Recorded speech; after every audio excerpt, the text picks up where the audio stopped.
안녕하십니까. 반갑습니다. 저는 한성대학교 AI 응용학과에서 교수로 재직 중인 지준이라고 합니다. 오늘 여러분들과 함께 인공지능의 그러한 내용에 대해서 한번 살펴보려고 합니다. 잘 아시는 것처럼 4차 산업혁명 시대를 살고 있는 지금 인공지능 기술이 엄청난 속도로 발전하고 있고요. 그 응용되는 분야도 점점 확대되고 있는 상황이라서 여러분들이 앞으로 살 시대에는 인공지능의 기술을 잘 이해하셔야 되고 그 기술을 활용할 수 있어야 됩니다. 그런 측면에서 인공지능 기술이 어떤 식으로 동작하고 어떻게 활용되고 있는지를 함께 살펴보려고 합니다. 우선 첫 번째, 인공지능이 활용되고 있는 그 응용 분야의 한 가지를 잡아서 실습을 한번 해보도록 하겠습니다. 아마 여러분들이 경험을 했을지도 몰라요. Teachable Machine이라는 인터넷 사이트가 있습니다. 즉 인터넷 브라우저에서 동작하는 프로그램이라고 볼 수 있는데요. 그 사이트에 접속해서 어떻게 학습이 이루어지는지를 한번 체험을 해보도록 하겠습니다. 여러분들이 크롬 브라우저를 켜시고 Teachable Machine이라는 이 영어 단어를 타이핑하시면 이 teachablemachine.withgoogle.com이라는 사이트가 아마 제일 먼저 찾아질 겁니다. 그 사이트로 접속해 들어가시면 됩니다. 자, 저는 한번 클릭해서 들어가 보도록 하겠습니다. 자, 지금 보시는 것처럼 Teachable Machine 사이트에 들어오면 이와 같이 글자도 써 있고 그림도 나오고 있고요. 이 사이트에서 제공되고 있는 다양한 그러한 서비스를 아래쪽으로 내려가면 살펴보실 수가 있습니다. 여러분들이 추후에 좀 충분한 시간을 가지고 천천히 한번 살펴보시기 바랍니다. 아주 재미있는 응용이 많이 존재합니다. 우리는 그 중에서 한 가지를 한번 해보려고 하는데요. 자, 어떻게 하는지 한번 실습을 해보도록 하겠습니다. 시작하기를 버튼을 한번 눌러보도록 합시다. 자, 시작하기 버튼을 누르면 이와 같은 세 가지 박스가 나오고요. 새 프로젝트라는 이름이 나옵니다. 즉 하나하나의 그러한 그 응용을 프로젝트라고 여기선 부르는데요. 그 프로젝트의 대상이 이미지인지 오디오인지 포즈인지에 따라서 세 가지 중에 하나를 선택하게 되어 있습니다. 우리는 가장 간단한 응용인 이미지 프로젝트를 먼저 한번 해보려고 합니다. 그래서 이미지 프로젝트를 다 함께 클릭을 해보실까요? 자, 클릭을 하면 또 다른 박스가 하나 뜨면서 둘 중에 하나를 선택하게 되어 있는데요. 표준 이미지를 쓸 거냐, 삽입된 이미지를 쓸 거냐인데 일단은 표준 이미지를 사용합시다. 그냥 일반 이미지 크기를 사용하는 것을 얘기합니다. 굳이 우리가 이 삽입된 이미지 모델에 대한 설명은 제가 생략하도록 하겠습니다. 표준 이미지 모델을 클릭을 하십시오. 자, 이렇게 표준 이미지 모델을 클릭을 하게 되면은 박스 여러 개가 나오는데요. 이 박스가 무엇을 의미하는지 우리가 잘 이해할 필요가 있습니다. 지금 보면은 왼쪽에 기다란 박스 두 개가 있고요. 클래스 1, 클래스 2라는 말이 있고요. 그것이 줄로 연결되어 있고 가운데 학습이라는 박스가 하나 생겨져 있습니다. 그리고 또 오른쪽으로 또 하나 더 줄이 연결되어 있고 미리 보기가 있는데요. 지금 이 Teachable Machine에서 제공하고 있는 박스는 여러분이 학습을 시킬 때 필요한 내용 하나하나를 설명하고 있는 겁니다. 우선 첫 번째 클래스 1이라는 이 단어를 한번 클릭해 볼까요? 이 단어는 여러분이 학습시키고자 하는 대상에 이름을 붙이는 겁니다. 라벨이라고 보통 부르죠. 저는 No Mask라는 라벨을 붙일 겁니다. 왜냐하면 지금 여러분들하고 같이 한번 해보려고 하는 실습은 마스크를 썼는지 안 썼는지 영상으로 판단해서 마스크 썼네요, 안 썼네요 하고 그 컴퓨터가 판단할 수 있는 그런 학습을 시키려고 합니다. 그래서 No Mask라고 한 다음에 웹캠이라는 버튼을 누르면 여러분 컴퓨터에 연결되어 있는 이 캠코더가 여러분들에게 보여질 겁니다. 자, 지금 제가 카메라로 보여지고 있는 게 이 조그마한 창에서 나타나고 있죠. 자, 아직은 사진을 준비한 게 아니고요. 이것을 찍으려고 합니다. 사진을 찍으려는데 사진 찍는 버튼이 이겁니다. 길게 눌러서 녹화하기. 근데 길게 누르면은 여러 사진이 많이 찍히니까 좀 짧게 누르는 연습을 한번 해볼게요. 짧게 살짝 한번 누르고요. 또 한번 누르면 누를 때마다 제 사진이 찍힙니다. 그죠? 그래서 제 사진을 다양한 형태로 한번 찍어 보도록 하겠습니다. 제가. 자, 그래서 한 20개 정도 찍고요. 너무 많다 싶으면 필요 없는 거는 이렇게 이 사진 왼쪽 상단에 놓여 있는 이 휴지통 버튼을 누르면 지워지니까 그렇게 하시면 되고요. 자, 이거는 마스크 없는 사진을 제가 만든 거고요. 이번에는 클래스 2를 클릭한 후에 yes 마스크라고 한번 타이핑을 한 후에 이번에는 마스크를 끼고서 사진을 한번 찍어서 자료를 준비하도록 하겠습니다. 자, 마스크를 꼈어요, 제가. 그래서 마스크 낀 상태에서 한번 또 다양한 포즈로 한번 녹화를 한번 해보도록 하겠습니다. 그러면은 한 20개 정도, 이거는 얼굴이 아예 안 보이는 건 좀 지워버릴까요? 자, 그러면은 마스크 낀 상태의 이미지가 또 들어간 거죠. 지금 뭘 하려고 하는 거냐면 마스크를 쓰지 않은 제 사진과 마스크를 쓴 제 사진 두 개를 그룹 져서 이거를 학습시키려고 하는 겁니다. 학습하는 방법은 너무나도 간단해요. 모델 학습시키기라는 요 버튼을 그냥 누르시기만 하면 됩니다. 아마 일정 시간이 지난 다음에 학습이 시작될 겁니다. 준비하는 좀 시간이 필요한데요. 그렇게 오랜 시간이 필요하지 않으니까 여러분들이 잠시만 기다리면 학습이 바로 시작될 겁니다. 자, 이제 학습이 시작되었네요. 학습 시작되고 나면은 숫자들이 보이는데요. 지금 특히 요 앞에 보이는 숫자는 시간이고요. 오른쪽에 보이는 숫자는 6/50, 즉 50번의 반복을 통해서 학습을 시키려고 하는데 그 중에 몇 번을 수행했다라는 걸 얘기하는 겁니다. 지금 이 버튼을 눌렀다가 또는 다시 또 누르면은 꺼졌다 켜졌다 하면서 지금 이 학습에 사용된 몇 가지 매개 변수들이 있는데요. 우리 과정에서는 그렇게 중요한 내용이 아닌 관계로 그냥 콜랩스해서 이렇게 보지 않도록 하겠습니다. 자, 지금 학습되는 속도를 대충 알 수 있죠? 한 번 할 때마다 뭐 1초 정도씩 이렇게 지나가네요. 굉장히 빠른 속도로 학습이 진행되는 것을 확인할 수가 있습니다.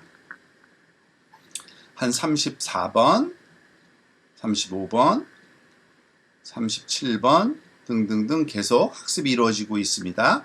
학습하는 동안엔 이 컴퓨터 브라우저 탭을 끄지 않으셔야 됩니다. 자, 거의 다 돼가네요. 45번 했고요. 46번, 7번, 8번, 9번, 50번. 이제 학습이 끝났습니다. 학습이 끝나면 오른쪽에 이와 같이 미리 보기라는 네모난 상자가 생기고요. 오른쪽에 요 상자 아래쪽에 현재 웹캠이 보여지고 있는 사진을 보고 있습니다. 당연히 지금은 제 사진이 보여지겠죠. 여기서 보면은 No 마스크라는데 이렇게 라벨이 설정되어 있는 걸 알 수 있는데요. 그 이유는 내가 마스크를 안 쓰고 있기 때문에 그렇고요. 제가 마스크를 끼면 어떻게 되는지 한번 살펴볼까요? 자, 마스크를 끼면 Yes 마스크라는데 라벨이 지금 들어오고 있는 거를 확인할 수가 있습니다. 여러분들 그죠? 제가 좀 피해 있어야겠네요. 자, 그러면은 Yes 마스크, 만약에 마스크를 벗으면 이게 조금 컴퓨터가 느려서 그런데요. No 마스크라는 곳에 이제 나타날 거고요. 그죠? 그리고 마스크를 끼면 Yes 마스크라는 결과가 나오는 것을 확인할 수가 있습니다. 자, 이런 식으로 우리가 티처블 머신이 학습된다는 것을 알 수 있습니다. 학습이 되고 나면은 그 학습된 그 기계를 가지고서 무엇을 할 수 있을까요? 굉장히 다양한 걸 할 수 있습니다. 여러분 인터넷상에서 다양한 그 응용을 살펴볼 수가 있는데 대표적인 사례 두 가지만 저는 여기서 가져왔습니다. 티처블 시리얼 분류기라는 것을 여기 이 사람들이 만들었는데요.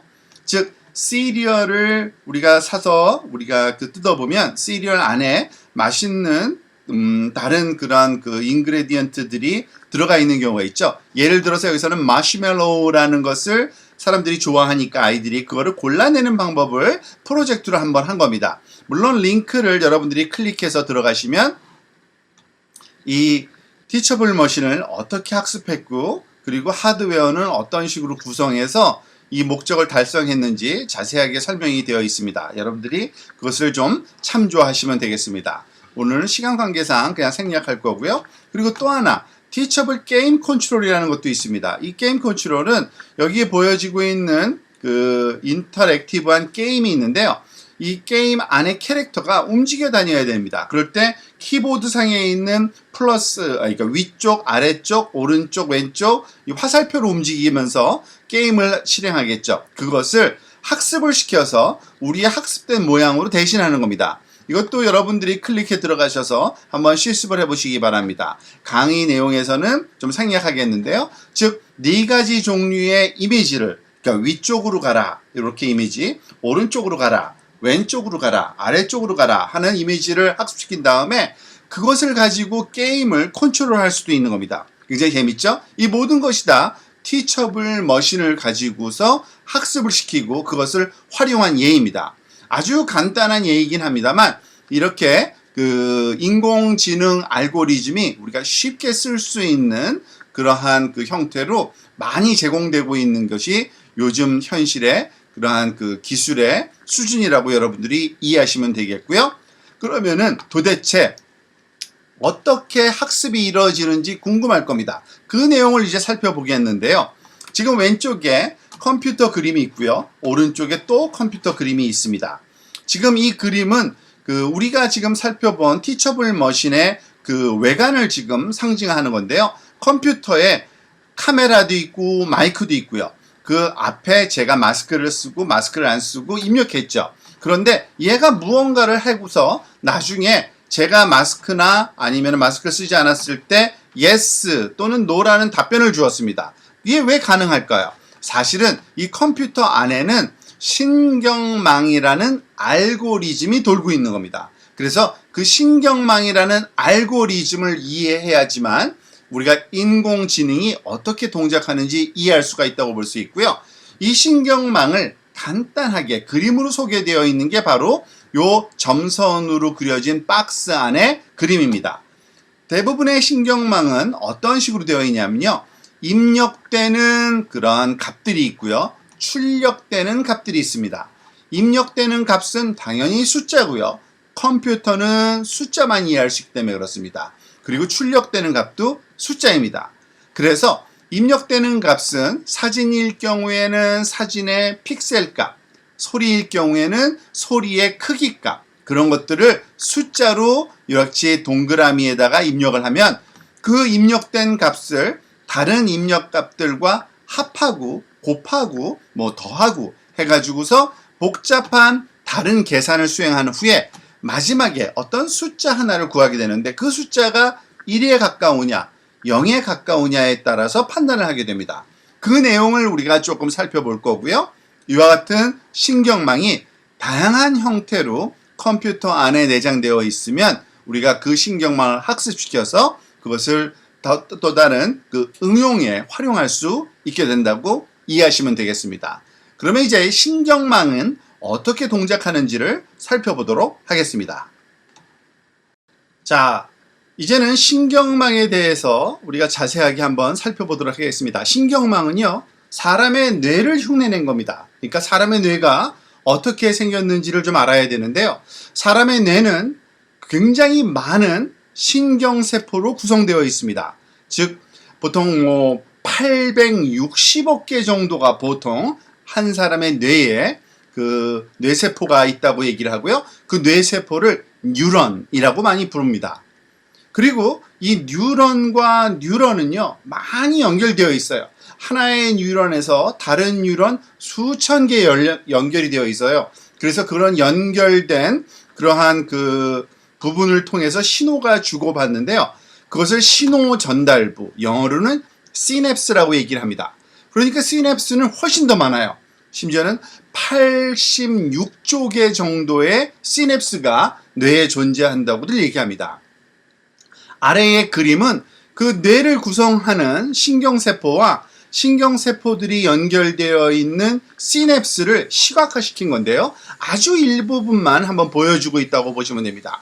굉장히 많은 개수의 신경세포, 그리고 굉장히 많은 그 숫자의 시냅스, 신호 전달부가 우리 뇌를 구성하고 있다고 보시면 됩니다. 바로 그 뇌를 가지고서 우리가 생각도 하고 창의적인 일도 하고 다양한 일을 수행할 수 있죠.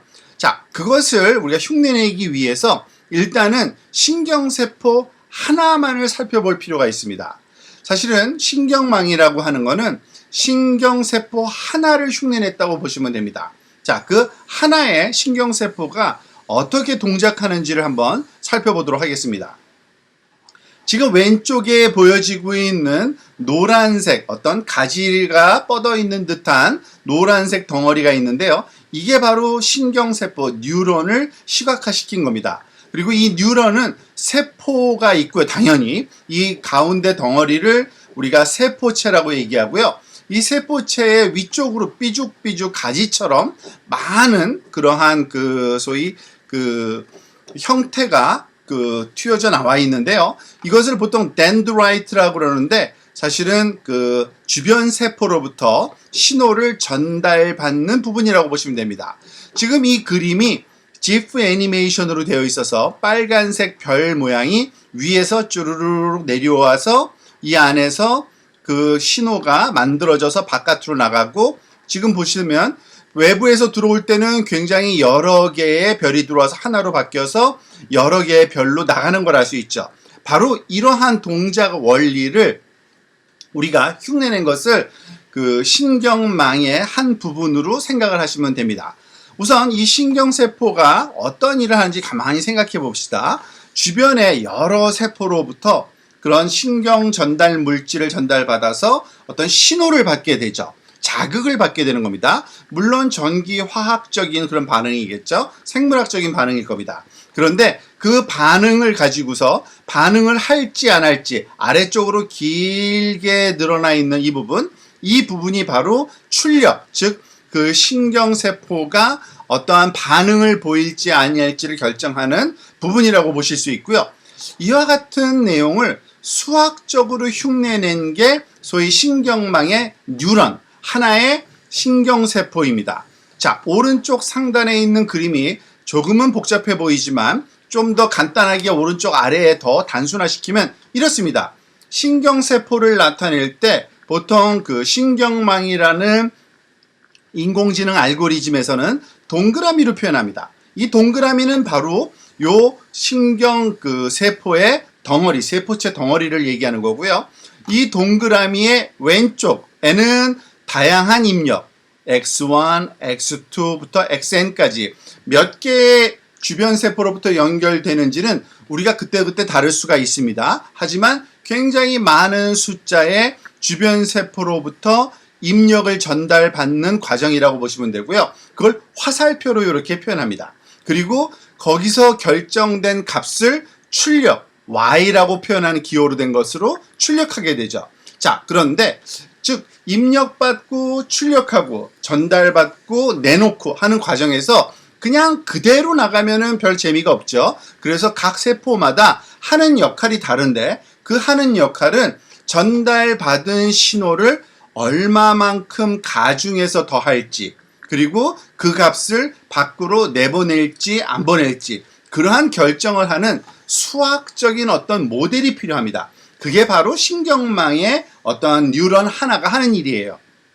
그 내용을 이 위쪽에 지금 표현되어 있는데 굉장히 복잡한 수학이 조금 들어가 있는 것 같지만 사실은 단순하게 표현하기 위해서 수학적인 기호를 썼을 뿐이지 덧셈과 곱셈 말고는 계산하는 데 사용되는 수식도 없습니다. 그러니까 굉장히 간단한 거예요. 즉 다양한 외부 신호 X0, X1, X2 주변에 있는 또 다른 신경세포로부터 전달받은 그러한 신호를 그냥 가지고 오는 게 아니라 가중치라 그래서 W라는 기호를 많이 씁니다. 영어로 weight, 즉 가중치를 영어로 weight라 그러는데 그 weight의 첫 번째 글자를 따서 W0, W1, W2, 즉 주변에 있는 서로 다른 종류의 입력에 전달받을 때 그대로 받는 게 아니라 가중치 값을 우리가 부여해서 전달받는다고 보시면 되고요.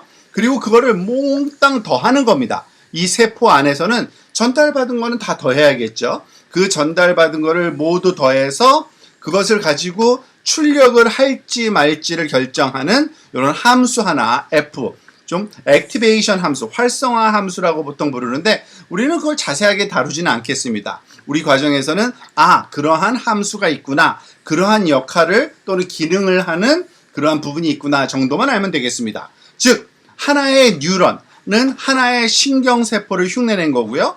입력을 여러 개 받아서 출력값 하나를 내놓는다 라고 이해하시면 정확하게 이해하신 겁니다. 자, 그와 같은 것을 하나의 세포로 우리가 모든 생각과 또는 판단과 또는 인식을 하진 않죠. 뇌에 수백 개, 수천억 개가 그 뇌세포가 있는 이유는 그것들을 연결해서 사용해야지만 아주 그 유용한 일을 할 수 있다는 얘기입니다. 즉 생물학적으로 요 세포 하나만 갖고 하는 게 아니라 신경세포 여러 개의 결과물을 또 다른 세포의 입력으로, 그리고 그 결과물을 또 다른 세포의 말하면 입력으로 활용하다 보면은 어떤 재미있는 결과 또는 우리가 생각하는 그 복잡한 일도 풀 수가 있고 우리가 어려운 일을 감당할 수가 있게 되는데, 그게 바로 우리의 뇌가 하는 일이고 그걸 흉내낸 게 소위 그 신경망이라고 하는 겁니다. 지금 요 아래쪽에는 즉 하나의 세포는 하나의 동그라미로 표현되는 신경 그 뉴런이라고 우리가 얘기를 했고요. 그것들을 여러 개를 붙여 놓음으로써 신경망을 구성한다 그러죠. 네트워크를. 그래서 뉴럴 네트워크라고 부르는데 이 신경망을 통해서 아주 복잡한 일도 우리가 할 수 있게 된다고 보시면 됩니다. 보통 여기서는 이름이 보통 붙어 있어요. 즉 처음에 그 여러 가지 입력 받는 그러한 정보를 입력받는 부분을 인풋 레이어 층이라고 얘기하고요. 그것이 전달돼서 제일 마지막에 나오는 거는 아웃풋 레이어라고 해서 출력층이라고 하고요. 그 사이는 보통 히든 레이어, 이건 영어로 히든 레이어고 우리나라 말로는 숨겨져 있다. 그래서 은닉, 히든은 은닉이라는 단어이기 때문에 은닉층이라고 부릅니다. 그리고 은닉층은 여러 개의 층으로 구성되어 있는 경우가 많아요. 왜냐하면 세포와 세포 사이에는 다양한 세포들이 있을 수 있으니까 그것을 흉내내는 그러한 그 네트워크를 구성하는 것을 뉴럴 네트워크라고 이해하시면 됩니다. 자, 여러분들 그 레고를 가지고서 장난감을 만들어 본 경험이 있을 겁니다. 그런데 그 레고의 가장 작은 단위는 뭐예요? 조그만 블럭 하나죠. 그런데 그 블럭을 여러 가지 형태의 모양으로 우리가 쌓아 놓으면 아주 복잡한, 그렇지만 재밌고 다양한 응용을 만들 수 있는 것처럼 신경세포도 똑같습니다. 뉴런, 하나의 동그라미로 표현되는 여러 개의 입력과 하나의 출력이 나오는 이러한 신경세포 하나를 우리가 많이 붙이고 다양한 형태로 붙여 놓으면 굉장히 복잡한 일도 할 수 있어요. 여기에 상징적으로 어떤 사진들이 나와 있는데 사람 얼굴 사진들이 많이 있죠. 물론 작지만 요 사진들이 계속 전달되면 마지막에는 이 사람이 누구다, 이 사람의 나이가 얼마다, 이 사람의 무슨 뭐 성격이 어떻습니까, 표정이 어떻다, 이런 것까지도 다 분석이 가능한 겁니다. 그게 바로 복잡한 신경망이 수행할 수 있는 아주 그 다양한 응용이라고 이해하시면 되겠습니다. 자, 그러면 이 신경망의 어떤 기본적인 형태를 한번 조금 살펴보도록 합시다. 즉 신경망의 기본적인 형태는 앞에서 살짝 얘기했듯이 입력층과 출력층, 시작과 끝이 반드시 정해져 있습니다. 입력에는 다양한 종류의 정보가 들어가고요. 그때는 뭐 사진일 수도 있고요. 그리고 그 소리일 수도 있고요. 아니면은 그냥 우리가 입력한 숫자일 수도 있습니다. 어떤 다양한 종류의 정보가 들어갈 수 있고요. 그리고 그 결과는 우리가 원하는 판단하는, 예를 들어서 1 또는 0의 값을 갖든지 아니면 1부터 9 사이에 어떠한 숫자에 해당되는 것을 말하자면은 그 결과를 줄지 등등 다양한 출력 우리 모드를 우리가 만들어서 입력으로 여기 붙여 넣을 수가 있고요. 그 사이에는 당연히 다양한 개수의 은닉층이 존재하게 됩니다. 자, 그런데 그 사이사이를 이와 같이 보통 신경망이라 그러면 이런 그림을 많이 볼 거예요. 동그라미고 다 줄로 연결되어 있고요. 그런데 이 동그라미는 그냥 숫자라고 보시면 됩니다. 정말 숫자예요. 즉 입력층에 어떤 숫자가 들어가고요. 출력층도 결과는 숫자가 나옵니다. 그것을 어떻게 우리가 해석할지는 우리가 약속된 대로 해석만 하면 되는 겁니다. 자, 그런데 그 사이에 직선이 이렇게 선분이 화살표로 연결되어 있습니다. 이게 바로 가중치 값을 곱해주는 그 위치라고 보시면 됩니다. 즉, 여기 동그라미들이 다 숫자면 이 동그라미가 다음 동그라미로 전달될 때 그냥 전달되는 게 아니라 어떠한 숫자만큼, 가중치라고 보통 불러요. weight를 곱해서 전달이 됩니다. 그것이 말하자면 어떠한 값이 곱해지느냐에 따라서 결과값이 달라지겠죠.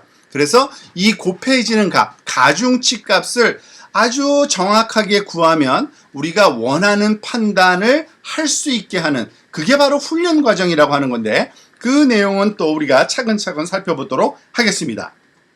자, 신경망 동작 원리를 조금 더 시각적인 표현으로 우리가 그래픽하게 살펴보도록 하겠는데요.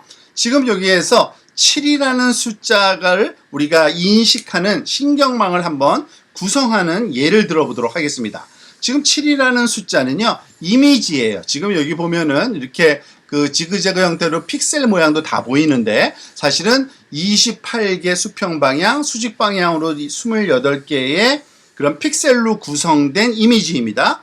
이 이미지는 사실은 픽셀의 개수는 28 곱하기 28 하면은 784거든요. 784개의 픽셀마다의 밝기값이 있죠.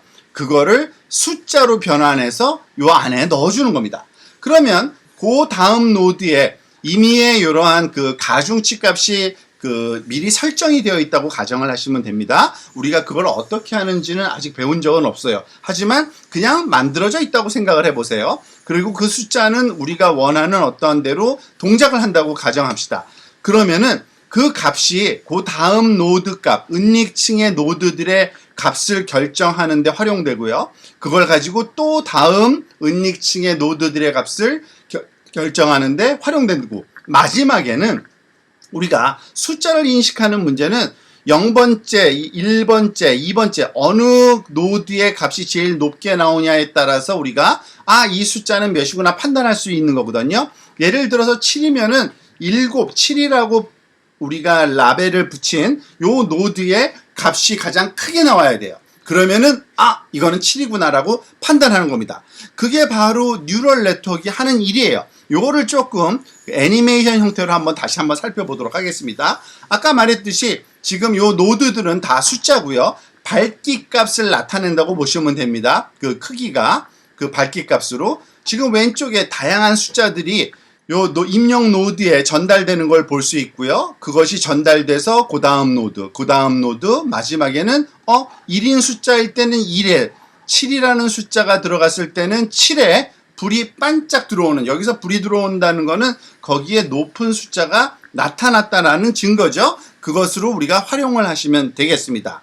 그런 식으로 이 신경망이 동작하게 된다고 보시면 되고요. 조금 더 시각적으로 명확하게 보여주기 위해서 우리가 이것을 픽셀 단위로 다시 한번 살펴보겠습니다. 자, 이것이 GIF 애니메이션이니까 처음 시작할 때까지 기다렸다가 다시 한번 설명하도록 하겠습니다.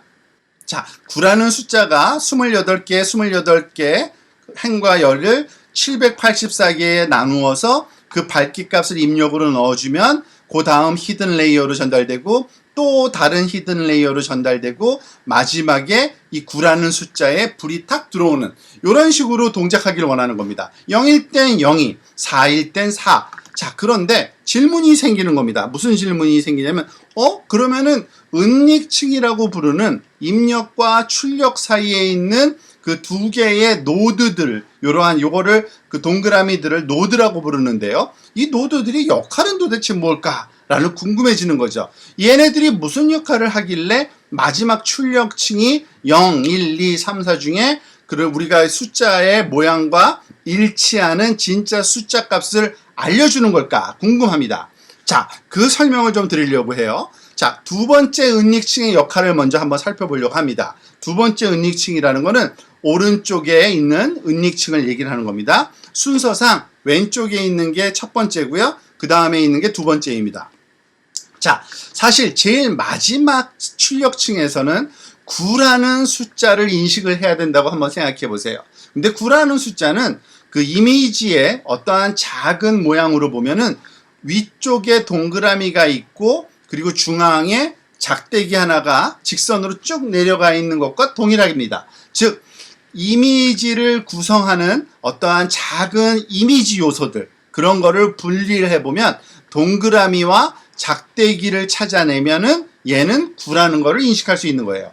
팔도 마찬가지입니다. 팔은 그 중간 위쪽에 동그라미 하나와 그 아래쪽에 동그라미 하나가 있어야지만 그걸 두 개를 합쳐서 우리가 그 8이라는 숫자라는 거를 인식할 수 있는 것처럼, 또 사도 마찬가지입니다. 사는 가운데를 그 가로지르는 이런 작대기 하나, 긴 선분 하나, 그리고 요 왼쪽에 선분 하나, 그리고 중앙에 그 수평 방향에 선분 하나가 있으면 요거 세 개의 요소, 그 이미지의 작은 요소를 합쳐 놓으면 어떻게 돼요?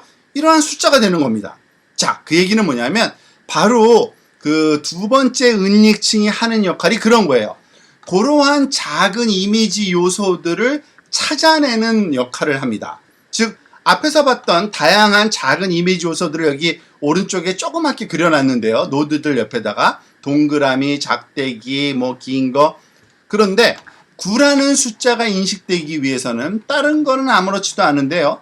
제일 처음에 있는 위쪽 동그라미와 그리고 가운데 기다란 작대기 형태, 이것이 그 찾아져야지만 그것을 가지고서 9라는 거를 우리가 인식할 수 있게 되겠죠. 그런 얘기는 뭐냐면 이 은닉층이라고 하는 것이 하는 일은 입력에 들어와 있는 이미지로부터 우리가 이런 큰 동그라미와 작대기를 찾는 거다라고 보시면 되고요. 이 나머지 노드들은 또 다른 모양의 이미지 요소를 찾는다고 보시면 되겠죠. 자, 그 얘기는 또 뭐냐면 다음 얘기로 넘어갑니다. 그럼 첫 번째 은닉층은 무슨 역할을 하느냐? 얘는 더 작은 이미지 조각을 찾아낸다고 보시면 됩니다. 무슨 말이냐면요. 우리가 동그라미를 만들기 위해서는 작은 이미지 조각 여러 개가 필요합니다. 즉 왼쪽으로 내려가는 조그만 조각, 오른쪽으로 내려가는 조그만 조각, 오른쪽 아래의 조각, 바닥 조각, 그리고 왼쪽 아래의 조각, 요거를 5개를 이렇게 합쳐 놓으면 어떻게 돼요? 동그라미가 되겠죠. 그리고 긴 그런 선분, 수직으로 내려서 그은 이러한 긴 그 엣지 모양의 그 이미지 그 세그먼트도요. 결국에는 위에 조그만 거, 중간에 조그만 조각, 그 아래에 또 조그만 조각 3개를 붙여 놓으면 기다란 게 되는 겁니다. 자, 그 얘기는 뭐냐면 우리가 아까 그러니까 두 번째 은닉층에서 찾고자 했던 동그라미, 작대기, 수평선 이런 것들이 있죠. 그것을 구성하는 데 필요한 작은 조각들, 그거를 찾아내는 게 1번째 은닉층의 역할이라고 보시면 됩니다. 한번 볼까요? 동그라미를 찾기 위해서는 조그만 그 모양의 조각들 5개가 필요한 거고요. 버티컬, 수직선도 마찬가지로 한 3개의 수직선 조그만 조각들을 합쳐 놓으면 되는 건데, 요 작은 조각들을 찾을 수 있는 은닉층을 만드는 겁니다. 그게 바로 이 첫 번째 은닉층이라고 보시면 됩니다. 이 첫 번째 은닉층이 하는 일은 그러니까 이 리틀 엣지라고 그러는데 작은 그러한 그 경계선을 찾는 그런 거죠. 그래서 9라는 걸 찾기 위해서는 작은 조각들을 찾아내고 그 작은 조각들이 동그라미를 만드는지 기다란 걸 만드는지를 알아내고서 그것이 만들어내는 게 확인이 되면 그것을 합쳐주면 그게 9라는 숫자에서 그 1이라는 어떠한 판단이 나오는 거죠. 그게 바로 뉴럴 네트워크가 하는 일입니다. 그런데 그거는 지금 우리가 얘기하는 거는 다 학습이 된 다음이에요. 사실은 이 모든 것들은 저절로 되는 게 아니라 이 뉴럴 네트워크를 구성하는 그 가중치 값들이 결정되어 있어야 된다는 얘기입니다. 즉 노드와 노드를 연결하는 그 연결선상에 존재하는 웨이트 값이라고 하죠. 이 가중치 값이 적절하게 구해져 있어야지만 그것이 제대로 동작을 합니다. 그럼 그걸 어떻게 하느냐? 이게 바로 학습이고 훈련이라고 부르는 겁니다. 즉 뉴럴 네트워크가 제대로, 신경망이 제대로 동작하려면 이 노드와 노드 사이를 연결하는 이 연결선상에 어떠한 가중치를 줘야 되는지를 우리가 결정을 해놔야 돼요. 근데 그걸 어떻게 하냐면요, 많은 훈련 자료가 필요합니다. 즉 0이라는 숫자 그림과 0이라는 라벨, 4라는 숫자 그림과 4라는 라벨, 그리고 1이라는 숫자 그림과 1이라는 라벨을 가지고서 입력을 주고 답을 가르쳐주고 입력을 주고 답을 가르쳐준 다음에 그 답과 틀리면은 그 사이의 와이어들의 연결선의 가중치 값을 조금씩 고치게 만들어요. 틀렸어. 조금 더 다르게 해. 크게 해. 작게 해. 그런데 어떻게 해야지 점점 좋아질까요? 그거는 굉장히 복잡한 수학적인 배경 지식이 있어야 이해됩니다. 그리고 여러분들 수준에서는 그 내용을 여러분들이 공부할 필요는 없을 것 같고요. 대부분의 더군다나 뉴럴 네트워크를 우리가 프로그래밍하는 그러한 그 개발 환경에서는 우리가 그걸 걱정하지 않아도 자동적으로 구해주는 그러한 그 함수들이 많이 존재합니다. 그러니까 그런 원리로 동작하는구나 라는 정도만 알면 돼요. 사실은 이런 신경망을 훈련하기 위해서는 요 세 가지의 개념을 다 이해해야 됩니다. 비용함수라는 개념, 경사하강이라는 개념, 역전파라는 알고리즘의 작동 방식. 하지만 여러분들한테는 그것을 설명을 하지는 않을 겁니다. 왜냐하면 그것들을 직접 프로그래밍 할 이유도 거의 없기 때문에 그래요. 실제로 우리가 쓰는 그 신경망 학습에는 프레임워크라는 게 사용되는데요. 프레임워크는요, 여러분들 코딩을 해본 사람들은 알 거예요. 굉장히 복잡해요, 코딩은. 근데 그거를 쉽게 할 수 있도록 도와주는 개발 환경이 프레임워크인데요. 이 신경망 그러한 특히 인공지능 분야엔 다양한 종류의 프레임워크가 있습니다. 그 중에 하나가 텐서플로우 2라는 게 있는데요. 이 텐서플로우 2가 가장 많이 활용되는 프레임워크인데 이 프레임워크를 쓴 코드를 하나만 보여주고 있습니다. 이거를 보여주는 이유는요, 여러분들한테 이런 코딩을 지금 하라는 게 아니라 아마 과정 중에 다른 데서 배울 거예요. 이 코딩이 얼마나 간단하냐면요, 지금 여기에 아마 줄을 카운트 해보세요. 10줄 정도도 안 될 겁니다. 하나, 둘, 셋, 넷, 다섯, 여섯, 일곱, 여덟, 아홉, 열, 괄호까지 포함해서 줄이 10줄짜리인데요. 이 코드는 실제로 동작하는 코드고요.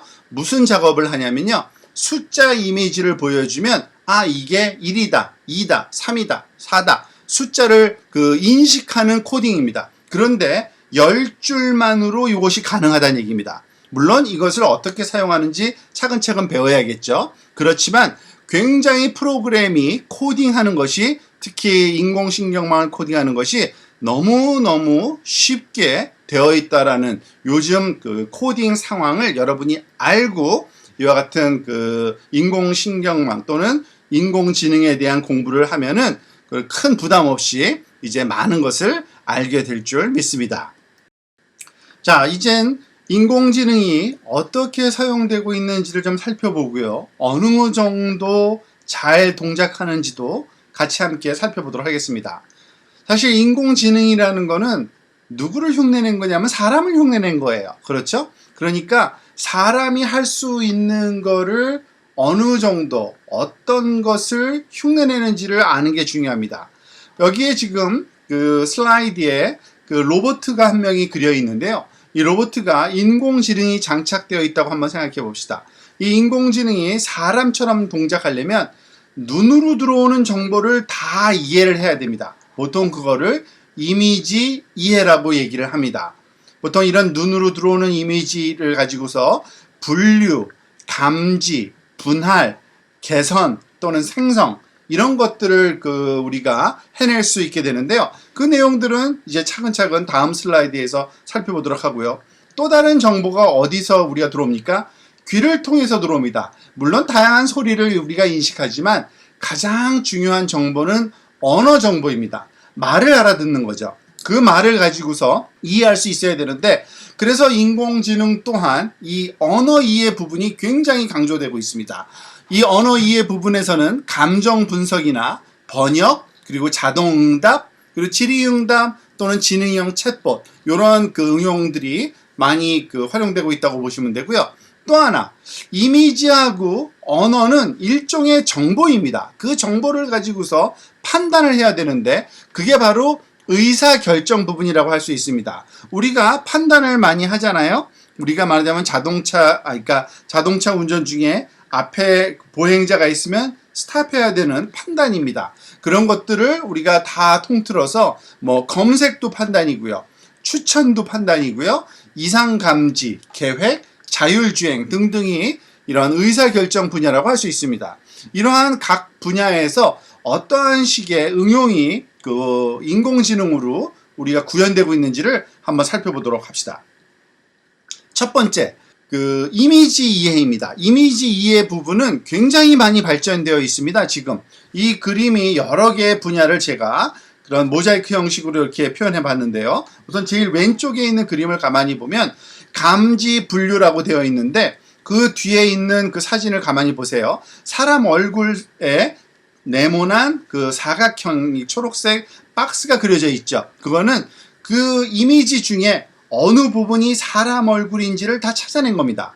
뿐만 아니라 그 특징점이라고 하죠. 그 눈, 왼쪽, 오른쪽, 꼭 모서리라든지 코라든지 입이라든지 즉 한 수십 개의 특징점을 다 찾아내고요. 그 특징점을 기초로 해서 이 사람의 표정, 즉 기뻐한다, 슬퍼한다, 분노한다 이런 거를 다 판단할 수가 있는 겁니다. 그것이 현실적으로 지금 실시간으로 가능한 상황이라고 보시면 되고요. 또 하나, 그 아래쪽에 보면은 이미지 설명이라는 부분. 이 이미지 설명은 뭐냐면요.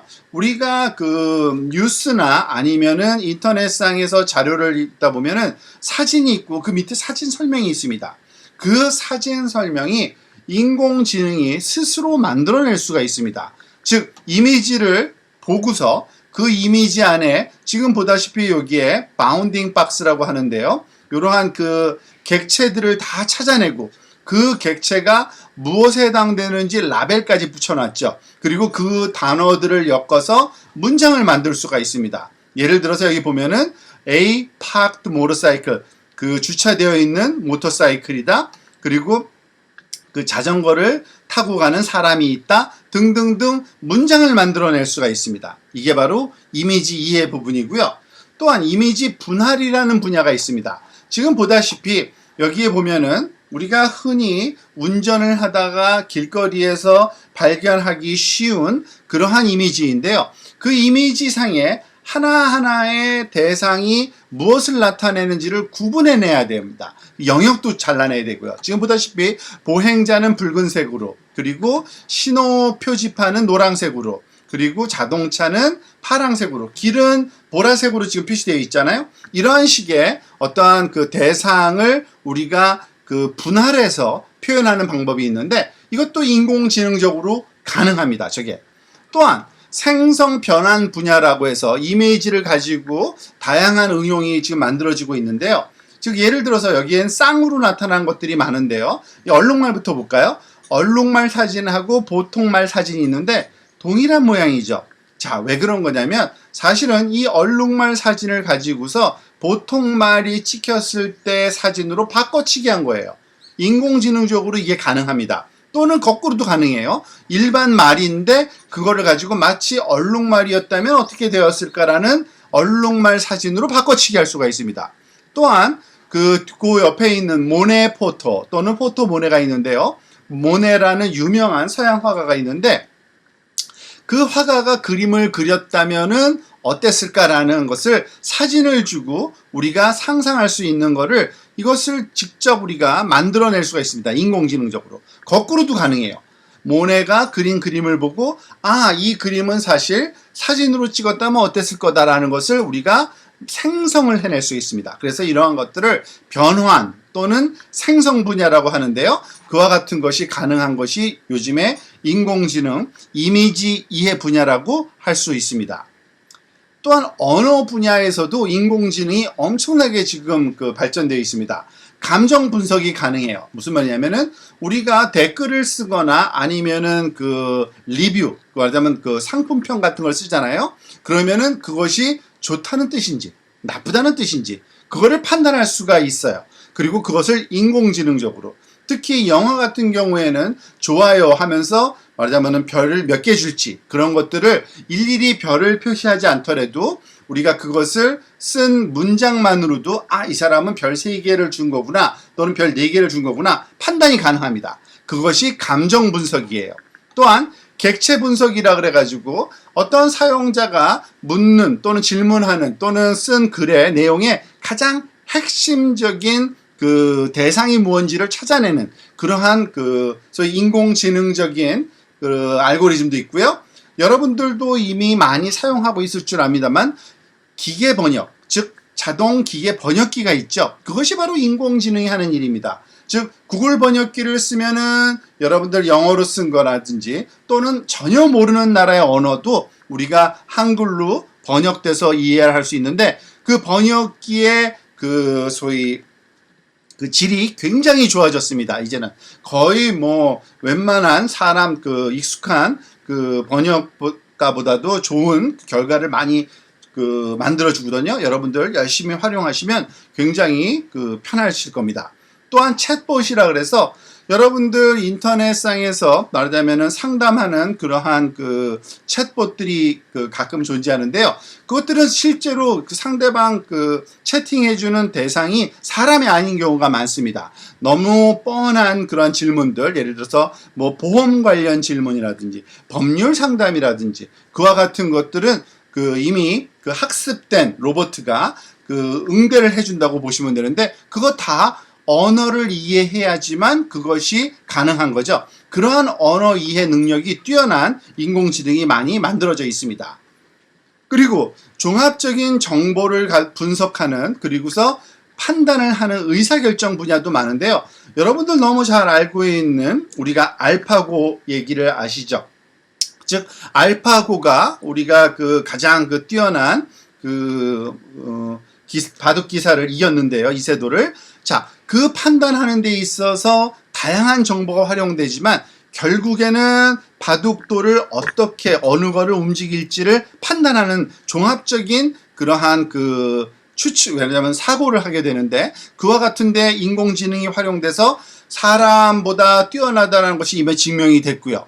레코멘데이션 아마 여러분들 많이 경험하고 있을 겁니다. 그냥 그 쇼핑몰뿐만 아니라 유튜브에서도 여러분들이 자주 보는 그러한 그 소위 내용과 관련성이 높은 유튜브가 자주 올라오는 걸 확인할 수 있는데요. 그것들은 그 사용자의 성향을 분석해서 그 사람한테 추천해주는 시스템입니다.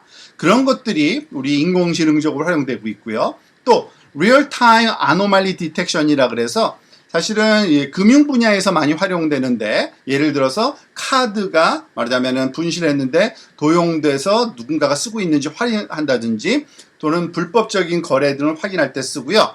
자율주행이 또 굉장히 많이 이제 그 활용도가 높아지고 있는 그러한 인공지능 의사결정 분야라고 할 수 있죠.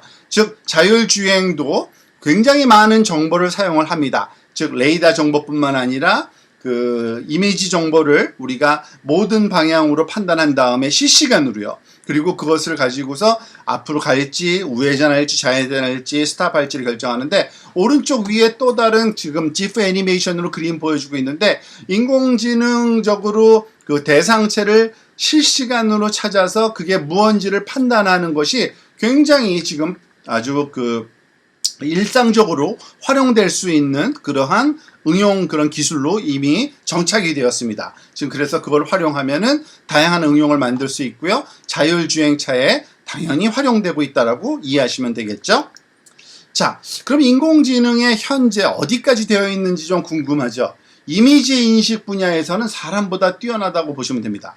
무슨 말이냐면요. 사람이 어떤 이미지를 봤을 때, 아, 이 이미지는 뭐구나라는 이미지 안에 있는 객체에 어떤 라벨을 붙일 수 있는 능력을 우리가 실험을 해봤더니 한 에러가 5% 정도 나요. 그러니까 100개 중에서 한 5개 정도는 좀 틀리는 경향이 있는데 과거 10년 전에 2011년까지만 해도 에러가 26%로 훨씬 떨어졌어요. 그런데 이미 그 6년 전에 거의 5년 전이라고 할 수 있겠네요. 2016년도에 3%대로 떨어졌어요. 그 얘기는 뭐예요? 이미 5년 전부터 사람보다 이미지를 보고서 그게 무엇이 판단하는 데는 훨씬 더 기계가 더 뛰어나다라는 것을 우리가 알아야 됩니다. 그게 그 인공지능의 현 주소예요. 자, 이와 같은 것은 어떤 식으로 증명되고 있냐면 이미지넷이라고 부르는 이런 콘테스트가 있어요. 이 콘테스트는 뭐냐면 사진을 한 140만 개의 이미지를 주고요. 그 안에는 한 1000가지 종류의 대상이 들어있는 겁니다. 그리고 그걸 학습해서 또 다른 이미지 몇십만 개를 가지고서 다시 한번 판단해 보게 하는 건데요. 그와 같은 컨테스트를 예전부터 한 2010년도, 10년 전부터 계속 해오고 있어요. 그런데 아까 얘기한 것처럼 2016년도부터 3%대로 떨어졌어요. 그래서 지금 제일 오른쪽에 이 그래프의 그림은 5.1이라는 건 에러인데 사람이 했을 때는 5% 정도의 에러인데요. 이미 2016년도, 15년도부터 사실은 그런 징후가 나타났는데 3% 이 아래로 떨어져서 훨씬 더 정확하다는 것. 지금은 2%, 1%대로 훨씬 더 사람보다도 뛰어난 그런 인공지능의 퍼포먼스를 보이고 있다라고 이해하시면 맞습니다. 이와 같은 다양한 그리고 인공지능 기술들은 활용되는 분야는 많습니다. 그렇지만은 여러분들이 지금 참여하고 있는 이 과정에서는 지구를 위한 그러한 인공지능 기술을 좀 공부하게 될 건데요.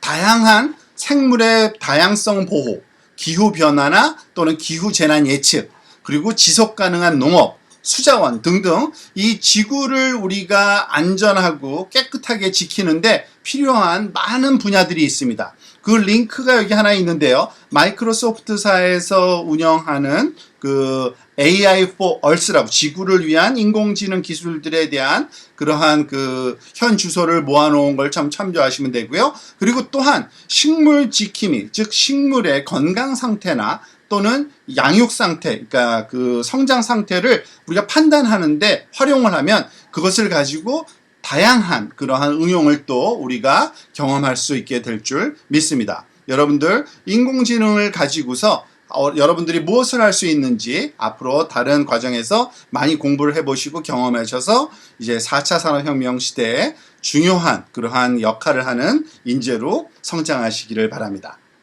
들어주셔서 감사합니다.